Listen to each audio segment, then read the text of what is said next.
Vamos a ir ya mismo con Jime, que está junto a la senadora Mónica Xavier, que ayer participó, por supuesto, de este acalorado debate. Adelante, Jime. Muchas gracias, Sole. Sí, como bien decías, se obtuvieron 16 votos de los 18 que se necesitaban, por eso no se acompañó en esta votación. Gracias por recibirnos, senadora. ¿Era una derrota anunciada? Bueno, hasta último momento uno aspira a que la oposición reflexionara. Fue una decisión que tomamos con todas las hipótesis, sin cálculos, existiendo la más firme posibilidad de que no pudiéramos obtener los votos, lamentablemente, como ocurrió. Pero sabíamos que teníamos que responder como Senado de la República. Se fueron despejando todas las dudas. Primero, que no teníamos el expediente lo trajo el ministro y el subsecretario. Después, sí teníamos competencia como Senado de la República. Nuestros servicios jurídicos dijeron que sí y varios juristas dijeron que sí, aunque hubo alguna opinión discordante.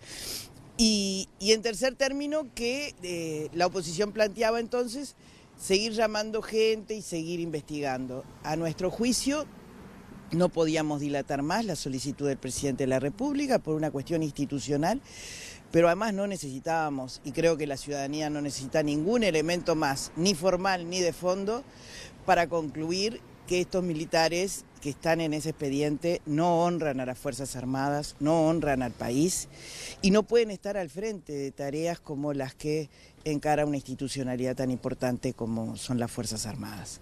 Así que con los solo votos del Frente Amplio dimos por concluida la etapa legislativa. Ahora se abren posibilidades que el Poder Ejecutivo evaluará, pero no queríamos estar omisos ni dilatar en algo en que la oposición en lo único que cambió fue en las solicitudes, pero después siguió enfocando la cuestión en el presidente de la República y en el gobierno del Frente Amplio. Y para eso está octubre. Nosotros lo primero que dijimos cuando vimos que cada representante de cada sector de la oposición ignoraba el hecho de que el presidente de la República mandó todas las actuaciones, las propias, la de su equipo de presidencia, la del equipo ministerial, todo fue a la justicia. ¿Cómo se responde a eso de que sigan, como escuchábamos recién las declaraciones de Larrañaga de Bordaberry, que sigan diciendo que es responsabilidad del presidente? Bueno, lo tendrán que explicar ellos. El presidente, reconociendo como reconoció que no había tenido en su momento la lectura de todo el expediente, sí del fallo, que el fallo no contiene elementos que además, no sé si nos quedaron claros a todos, se hacen varios meses antes de que el fallo es entregado a las autoridades. O sea, pasan muchos meses donde no hubo de parte de los integrantes del tribunal, del presidente del tribunal, una comunicación urgente, inmediata, de las atrocidades que allí constaban. A tal punto que el presidente del tribunal, lo hemos oído decir en su defensa, que entendió que podían ser maniobras dilatorias de Gabazo una vez más. Y bueno, allí hay disposiciones que no se cumplieron de todos los rangos, ¿no? Desde los reglamentos, las leyes, la propia Constitución, y entonces creemos que esto no termina acá. El Parlamento cumple con la solicitud del presidente de la República, cumple con su función consagrada por ley. Ahora vuelve a estar no solo en el Poder Ejecutivo la cuestión, sino también en el Poder Judicial, en función de que el presidente de la República remitió todas las actuaciones a la justicia. Bien, abrimos la conversación con el piso, escuchamos la consulta de Nico Núñez. Senadora, ¿cómo le va? Buenos días. ¿Y ahora qué? ¿Qué tal? Muy buenos días. Porque lo que queda claro es que ¿Y ahora qué? se van a mantener en el ejercicio de su cargo generales que no cuentan ni con el respaldo del ministro de Defensa, José Bayardi, ni con el respaldo del presidente de la República, Tabaré Vázquez. Generales que además se vieron de alguna manera expuestos por los argumentos brindados por el Frente Amplio, pero que al no recibir las veñas van a seguir en su cargo. ¿Y ahora qué? Bueno, como decía, hay elementos que exceden las responsabilidades y las decisiones que puede tomar el legislativo. Porque lo que no podía el Parlamento hacer era decir, y si queda una situación difícil, mejor sigamos tirando para adelante esta realidad.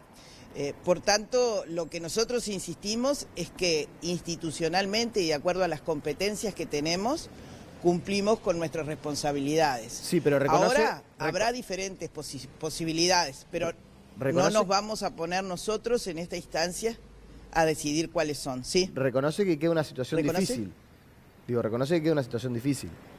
Sin duda. La discusión de ayer fue una situación difícil.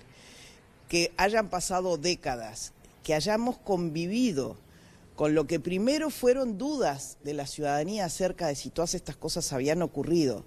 Bueno, nosotros somos protagonistas políticos de una época en la que pudimos corroborar todo, y que sigamos con las mismas discusiones y excusas no tiene sentido. Por eso me parece que en todo caso la responsabilidad va en quienes en el día de ayer no otorgaron su voto para decir, bueno, desde el legislativo, si en otro momento nos equivocamos y tomamos decisiones que pudieron amparar la impunidad, ahora no podemos hacerlo más.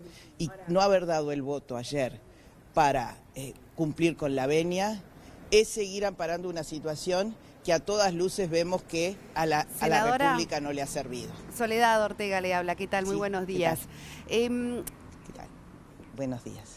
También está, digo, en la opinión pública el hecho de que toda esta situación se desencadenara, en definitiva, por una investigación periodística que trascendió en un medio de comunicación, como fue el diario El Observador. ¿Eso no genera también una autocrítica? Es decir, ¿se llega a esta instancia de conocimiento de los hechos a través de un periodista, Leonardo Abercorn, que logra difundir y hacer público esta situación?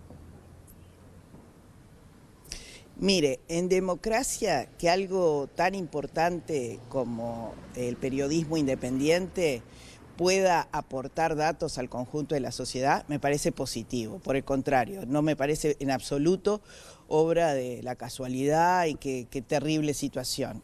Me parece bueno. Vivimos en democracia y, por tanto, gente con la responsabilidad de la comunicación hacia el conjunto de la ciudadanía, es muy bueno que se involucre en investigación y, en particular, de estos hechos tan dolorosos y que tanto cuesta poner en evidencia. Por otro lado, como señalaba hace unos minutos, los hechos que relata Gavazo ocurren varios meses antes de que Manini Ríos entregue el expediente.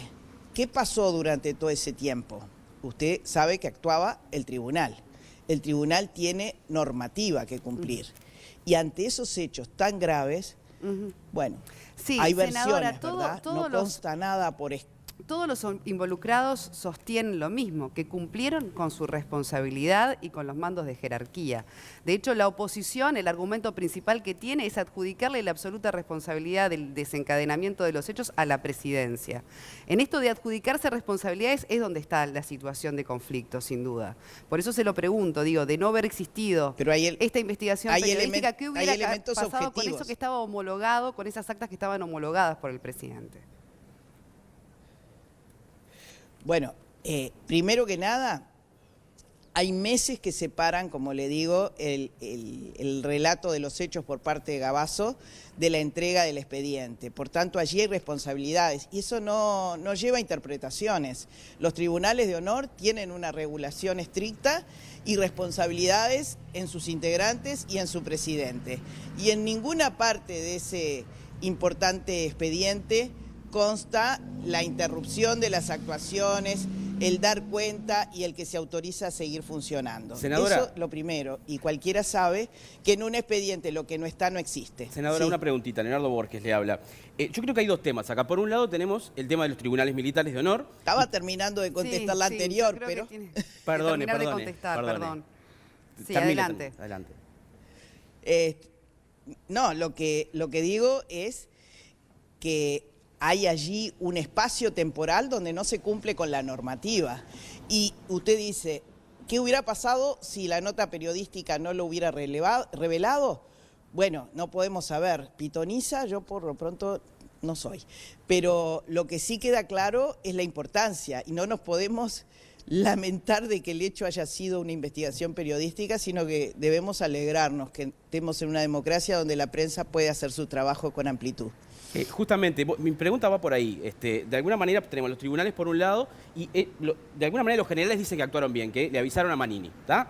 Pero por otro lado está, bueno, ¿qué sucedió después, en esos meses? ¿No? Que Leonardo Abercon haya hecho una investigación y haya salido a la prensa es algo bueno para la libertad de expresión del Uruguay. Pero por otro lado, mi pregunta es, bueno, ¿qué hubiese pasado si no? ¿Hubiera quedado cajoneado, planchado en ese lugar, como tantos documentos quedan? O sea, no termino de entender el papel de Toma tampoco. O sea, hay un montón de cosas que quedan de alguna manera en el aire y no se puede comprender bien si Abercon no hacía esa investigación, ¿qué sucedía? Quedaba homologado y quedaba planchado, nadie iba a buscar ese documento. Es la misma pregunta que hacía Soledad en definitiva. Creo que Pero no la contesta, los senadora. procesos no culminan acá. Bueno, si para usted no la contesto, yo le voy a reiterar. Y una cosa es discrepar con las respuestas y otra es decir que no hay respuestas. En primer término, lo que digo es, todas las actuaciones están en la justicia, o sea que no hay posibilidades de que esto no surgiera, porque además el presidente de la República ya había dicho que había que dar cuenta de la justicia. Si algo hay, es un desfasaje en días del pasaje de este expediente. Algunos, como el actual ministro Bayardi, dicen los tiempos de este expediente en la función pública fueron récords y otros, en particular en la opinión pública o a través de medios o periodistas como usted, dicen no, fueron muy extensos los tiempos. Los tiempos son en el 2019. No están contando los meses de 2018 en el que Gavazo dijo lo que dijo y eso no llegó a las autoridades. Lo que le digo es, acá no hay posibilidades de que esto quedara cajoneado, porque el presidente ya había ordenado el pasaje a la justicia. Con más o con menos dilatorias para unos u otros, esto hubiera llegado inexorablemente a la justicia. Así que creo que reivindicando la función de la investigación periodística, no hubiera tenido posibilidades esto de quedar oculto. Bien, senadora, muchísimas gracias por estar en el móvil esta mañana. Gracias a ustedes.